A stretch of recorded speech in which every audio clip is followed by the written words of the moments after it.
Olá, Deus abençoe, que a paz e a graça de Cristo seja viva e eficaz na minha e na sua vida. Hoje, dando continuidade ao nosso especial Conhecendo a Deus, vamos falar hoje sobre o episódio do homem como pecador e como o pecado.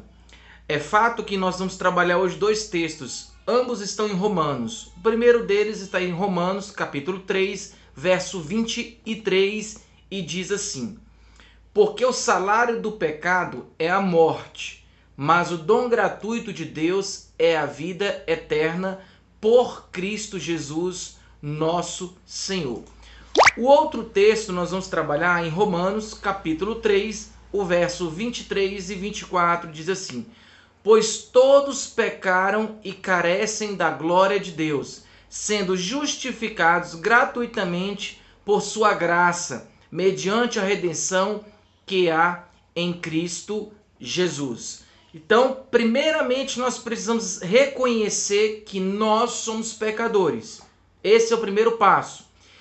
Após reconhecermos que nós somos pecadores, nós precisamos entender que o que nos separa de Deus é justamente o pecado. Desde lá do Éden, o que separou a comunhão entre o homem e Deus foi justamente a desobediência, foi justamente o pecado. E entre Deus e o pecado existe um abismo de distância, de separação.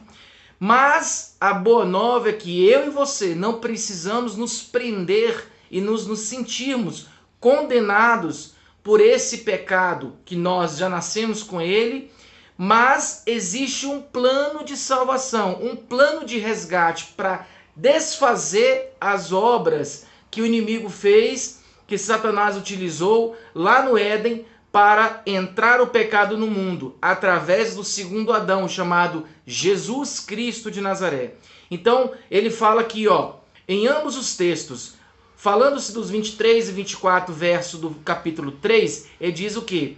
Mas sendo justificados gratuitamente por sua graça, mediante a redenção que há em Cristo Jesus. Então, há boas novas para mim e para você. Eu e você somos pecadores, mas hoje nós temos acesso, podemos ter o acesso, tudo aquilo que Deus tem no projeto de Deus que nós falamos, no plano de Deus para nossas vidas, que nós falamos ainda ontem, por meio de Jesus Cristo, e isso não depende de obra de caridade, nem do que você é ou deixa de ser. Isso tem a ver com Deus. Aqui ele diz, gratuitamente, isso se chama graça. Então que a graça de Cristo seja viva na minha e na sua vida, e que qualquer sentimento de condenação, de culpa, não tenha mais lugar na minha e na sua vida.